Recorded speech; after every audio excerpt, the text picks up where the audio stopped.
이재명과 연대라고요? 물음표인데. 한동훈 전 대표, 이준석 개혁신당 의원인데 이재명과 연대라는 얘기가 나왔어요, 지금요. 민주당에서. 우선 정성호 의원이 먼저 얘기를 했고요. 고민정 의원도 그런 맥락의 얘기를 꺼냈는데 정성호 의원은 이재명 대표의 친구 또는 뭐 실세 좌장 뭐 이렇게 꼽히잖아요. 목소리부터 들어보겠습니다. 뭐 할 수만 있다면 전 그렇게 했으면 좋겠습니다. 한동훈, 유승민 두 분은 국민의힘 소속이고 이준석 대표도 조기 대선이 있다고 하면 출마를 굉장히 신중하게 고려하고 있지 않습니까? 그런 상황에서 같이 하기 힘들겠지만 지금 상황은 아직 탄핵이 종결되지 않고 있고 탄핵 반대 세력들이 강하게 결집하는 그 상황에서는 같이 하는 게 좋겠다는 생각이 들고요. 제가 뭐 이준석이든 유승민이든 한동훈이든 뭐 이런 분들까지도 만나야 된다고 했더니 이제 그분들은 뭐 뜬금없는 소리 하냐 뭐 이러셨더라고요. 연대라는 건 각자의 위치를 명확하게 하면서 공통된 부분 안에서의 손을 잡는 게 연대인 거죠. 연대 얘기가 저렇게 나옵니다. 제가 그래서 한동훈 전 대표 측하고 오늘 좀 연락을 해봤어요. 이렇게 자꾸 나오는데 이거 어떻게 생각하냐고 했더니 반응이 이렇게 나왔어요. 저에게 한 반응이 이렇습니다. 연대설 자꾸 누가 얘기하시던데 대응할 필요조차 못 느낍니다라고 반응이 나왔어요. 그래서 제가 방송에다 이거 할까요? 그랬더니 전해달라고 또 그러더라고요.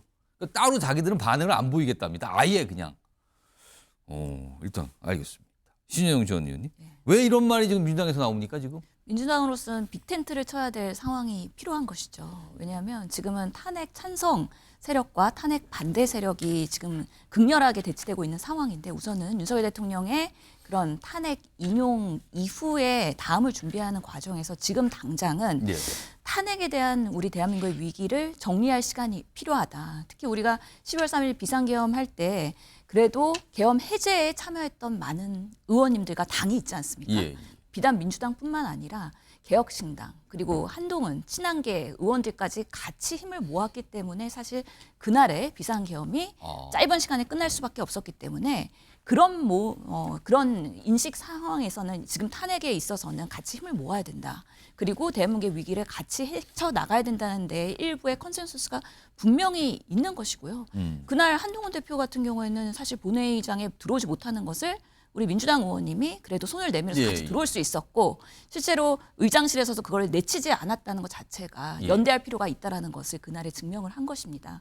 그렇기 때문에 민주당으로서는 추후에 정권에 집권을 하더라도 실제로는 많은 그런 보수에서도 합리적인 세력 그리고 개혁신당 같은 합리적 보수당 이런 분들이랑 연대하면서 같이 집권을 해나가야 된다는 필요성을 지금부터도 생각하면서 정말 우리 정치가 너무 양극화되고 극렬한 대치로 인해서 정권을 잡으면 정권을 잡지 못한 야당들이 상당히 그렇게 비토를 놓는 그런 악순환의 고리를 끊고 싶은 마음도 분명히 있을 것이다. 그런데 지금 한동훈 측에서는 당연히 부인할 수밖에 아까 반응이 없는데요. 그래요. 대응할 필요조차 못 느낀다 그랬어요. 긍정으로 얘기할 수가 없죠. 지금은. 왜냐하면 국민의힘에 경선을 치러야 되잖아요. 그렇다면 보수 지지자들한테 어필을 하고 윤석열 대통령한테도 내가 미안한 마음을 가지고 있다라고 하면서 지금은 본인이 소외된 어떻게 보면은 그 전체의 보수 지지자들의 마음을 얻어야 되는 상황에서 진보 세력과 연대한다 그러면은 사실은 당내에서 입지는 더 좁아질 수밖에 없기 때문에 지금은 그런 것들을 언급할 타이밍은 아니다 정도로 저희는 이해하고 있습니다. 홍석준 전 의원님. 만약에 조기 대선이 있을 수도 있는 상황인데 이게 이재명 대표와 한동훈, 이준석, 유승민 이 연대가 가능한 일입니까 이게?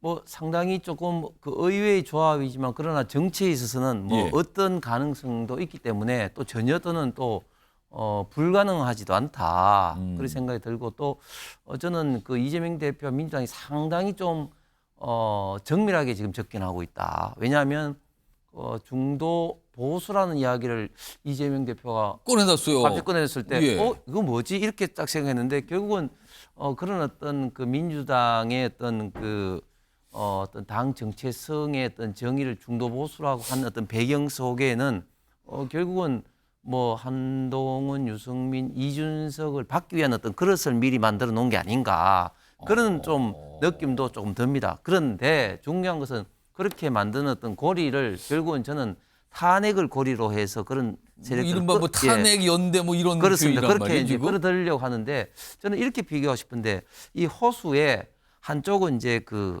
하마가 있고 한쪽은 악어가 있어요. 근데 눈만 딱 했을 때는 비슷하게 생겼다. 악어나 하만지. 예, 예. 근데 딱 보니까 이게 눈만 보면 비슷하지 완전히 다른 게 다 틀리는 거죠. 지금 탄핵을 고리로 해서 뭐 할 것 같지만 그러나 완전히 태생적으로 다른 어떤 집단들이 거기에 연대를 저는 하는 것은 거의 불가능하다. 오히려 지금 무리에 눈만 보인다 이거죠, 그렇습니다. 지금은? 그렇습니다. 그런데 오히려 그런 이야기를 나오는 순간 한동훈, 유승민, 이준석 대표는 지금 어떤 정치 앞으로 향후 정치까지 역전까지도 굉장히 좀 부정적인 이미지가 됐기 때문에 저는 오히려 그 논의 자체 이 하는 것을 굉장히 회피할 것이고 저는 그런데 이런 어떤 이야기를 꺼내놨던 배경 속에는 지금 민주당에서 만약에 조기 대선이 일어나게 된다면은 예. 이런 세력을 끌어들이지 못하면 어떻게 보면 싸움이 어렵다, 진다 이런 좀 예측했던 어떤 반로에서 이런 어떤 시도를 하지 않는가 싶습니다.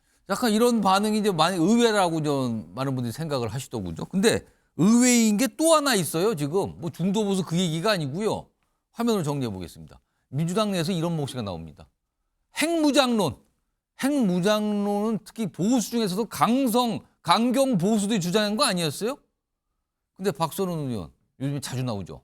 국민의힘은 핵무장을 주장하는데 민주당은 아무 말 못한다. 민주당 스스로 금기 깨고 핵무장 얘기해 봅시다. 긍정적으로 나오는 거예요, 핵무장에 대해서. 안보 우쿨이라는 표현까지 나오는데 이거 두 분 제가 한 50여 초 시간 정도 되겠는데 홍석준 전원님 네.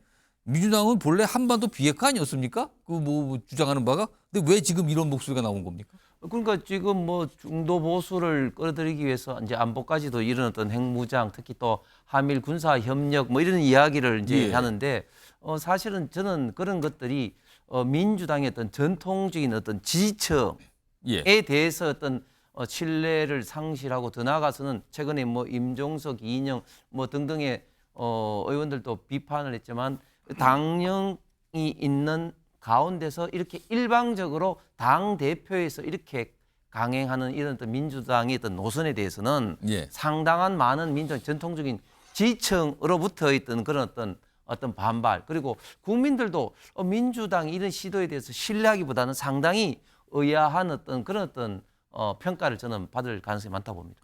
신영 전 의원님 이런 얘기 자꾸 나오면 당내에서 또 반발이 있는 거 아닙니까? 그렇죠. 저도 여기까지는 의외인데라고 생각을 했는데요. 핵무장론이 나온 거예요 지금요? 예, 그럼에도 불구하고 지금 한미 관계에 매우 트럼프가 집권하면서 다이나믹하게 바뀔 가능성이 있기 때문에 예. 박선원 의원은 사실 거기서의 조금 진일보된 우리 여러 가지 발상의 전환까지도 얘기를 하는 겁니다. 2017년에도 사실은 박선원 의원은 제안을 했었어요. 왜냐하면 결국에는 트럼프가 김정은을 통해서 북한의 비핵화 요구를 하는 데 있어서 그것을 아무리 성취한다 그래도 10년, 15년 걸리는데 그 예. 과정 속에서 코리아가 패싱될 수도 있다. 근데 우리가 언제까지 진보 얘기하고 안보 그리고 안전 얘기하면서 이런 우리나라의 그런 한반도의 핵 균형에 있어서의 실리를 찾는 데 있어서 배제될 것이냐에 대한 부분이거든요. 그래서 매우 실용주의적인 얘기이기도 하고 예. 또 너무 이념적으로 우리가 얽매일 필요가 없다. 그래서 외교에서는 우리 자국의 입장에서의 예. 실용주의를 확보하는 데 매우 중요하다라는 의미로 해석하시면 좋겠습니다. 요즘 보면 민주당에서